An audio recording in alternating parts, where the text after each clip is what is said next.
नमस्कार दोस्तों, आप सभी का मैं अपने YouTube चैनल में बहुत बहुत स्वागत करती हूँ। हम अध्याय 10 वृत्त जिसका प्रश्नावली 10.2 का आज हम प्रश्न संख्या 11 करेंगे। हमारा प्रश्न है, सिद्ध कीजिए कि किसी वृत्त के परिगत समांतर चतुर्भुज समचतुर्भुज होता है। ये हमारा प्रश्न है। अब इस प्रश्न को हम समझते हैं।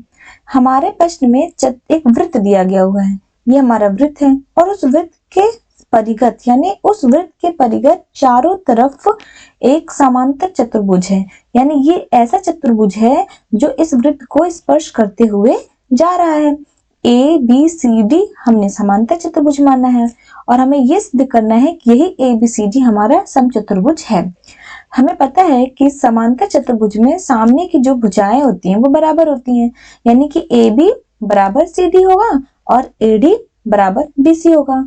और समचतुर्भुज में क्या होती है, सारी भुजाएं आपस में बराबर होती हैं, यानी ए बी बराबर बी सी। ये जो प्रश्न है ये हमारा प्रश्न संख्या 8 की तरह एकदम है। इसको हम उसी के हिसाब से करेंगे और इसमें जो पॉइंट है, जो स्पर्श बिंदु है, इन्हें हम पहले कुछ मान लेते हैं।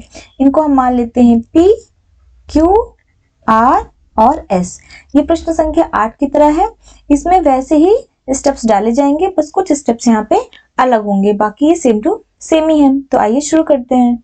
सबसे पहले जो दिया गया है उसे हम लिख लेते हैं। हमारा क्या दिया गया हुआ है, हमारा ए बी सी डी एक समांतर चतुर्भुज हमें प्रश्न में दिया हुआ है। ए बी सी डी एक समांतर चतुर्भुज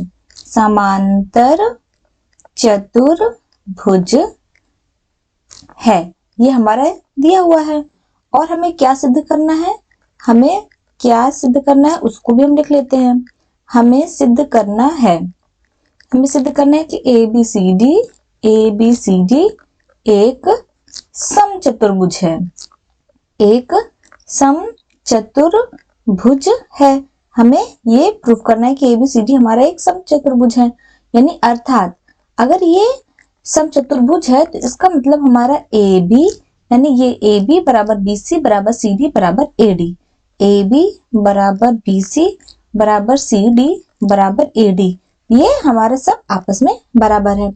अब इसके हल के लिए हम इस प्रकार करेंगे कि सबसे पहले जो ए बी सी डी है ये हमारा समांतर चतुर्भुज है, यानी कि ए बी सी डी एक समांतर चतुर्भुज है। ए बी सी डी एक समांतर चतुर्भुज है। अगर ये समांतर चतुर्भुज होगा तो इसका मतलब इसके सामने की भुजाएं बराबर होंगी, यानी ए बी बराबर सी डी होगा, यानी ए बी बराबर सी डी और ए डी बराबर बी सी होगा। हमारा ए डी बराबर बी सी होगा। अब उसके बाद चूंकि ये सारे, अगर ये वृत्त है हमारा, जो ये ए बी सी डी है तो ये हमारे बाय बिंदु होंगे। और ये जो ए बाय बिंदु से दो हमारी स्पर्श रेखाएं ए पी और ए एस है, बी से बी पी और बी क्यू, सी से सी क्यू और सी आर, डी से डी एस और डी आर, ये सभी हमारी स्पर्श रेखाएं हैं। और हमें पता है किसी भी बाय बिंदु से जब भी स्पर्श रेखाएं आपस में किसी भी वृत्त में गिरती हैं स्पर्श बिंदु पर, तो उनकी जो भुजाएं होती हैं, जो लंबाई होती है, वो हमारी बराबर होती है प्रमेय 10.2 से। इसीलिए हमारी AP बराबर AS होगा। उसी तरह से हमारा BP बराबर BQ होगा, DR बराबर DS होगा और CR बराबर CQ होगा।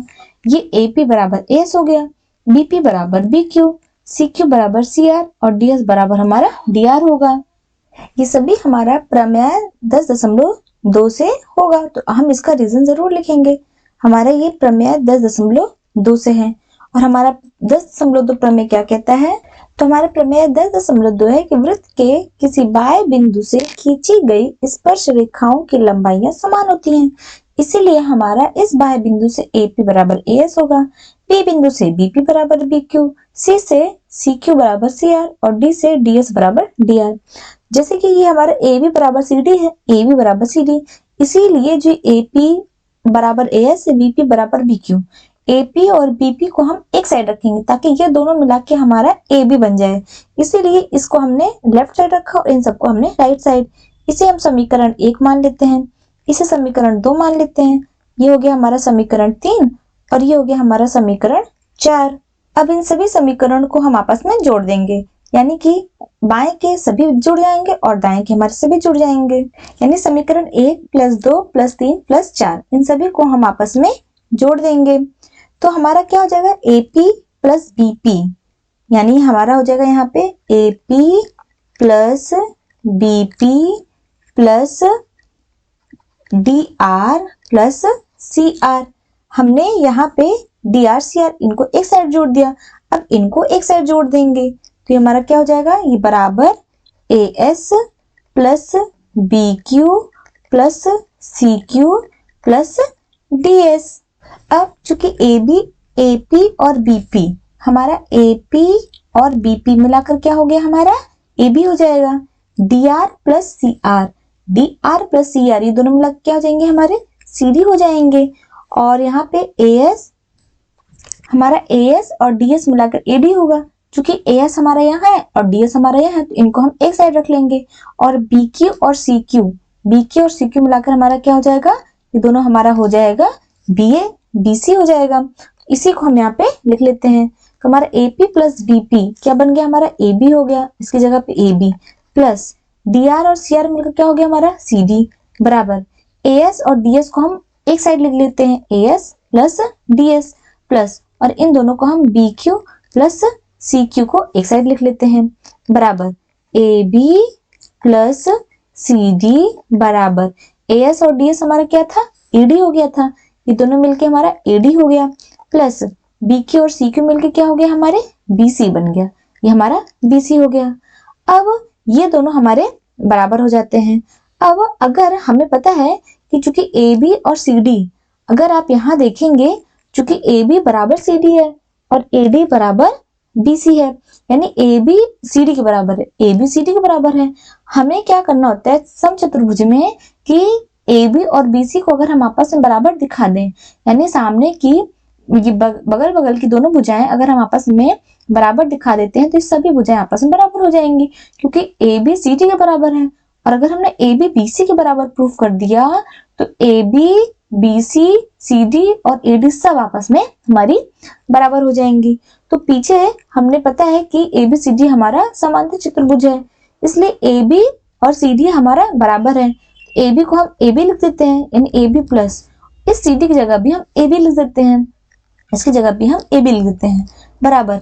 अब AD है, क्योंकि हमको AB और BC बराबर दिखाना है तो AD और BC आपस में बराबर हैं, इसलिए AD की जगह पे हम BC लिख देते हैं प्लस ये हो जाएगा हमारा BC जगह पे BC हो जाएगा। ये हमारा यहाँ ABCD समांतर चतुर्भुज है, इससे हमको ये मिलेगा। इसको हम इक्वेशन नंबर 5 मान लेते हैं, यानी समीकरण 5। समीकरण 5 से ये दोनों हमारा ऐसा हो जाएगा। अब ये 2 टाइम्स ऑफ AB हो जाएगा और ये बराबर 2 टाइम्स ऑफ हमारा BC हो जाएगा। अब 2 कैंसिल हो जाएगा, यानी कि AB बराबर हमारा क्या हो जाएगा, BC हो जाएगा, यानी AB और BC हमारे बराबर हो गए। अब अगर आप देखेंगे चूंकि AB बराबर CD है, AB बराबर CD है और यहाँ पे AB बराबर BC है, यानी सब आपस में यहाँ पे हमारे बराबर हो गए, इसलिए हमारा AB बराबर BC बराबर CD बराबर AD हो जाएगा। ये हमारा AD हो जाएगा और यही हमें प्रूफ करना था। अगर ये सभी आपस में बराबर हो जाएंगे तो ABCD हमारा क्या हो जाएगा, ABCD एक समचतुर्भुज होता है। ABCD हमारा क्या हो जाएगा, एक समचतुर्भुज होता है और यही हमारा इसका आंसर भी हो जाएगा।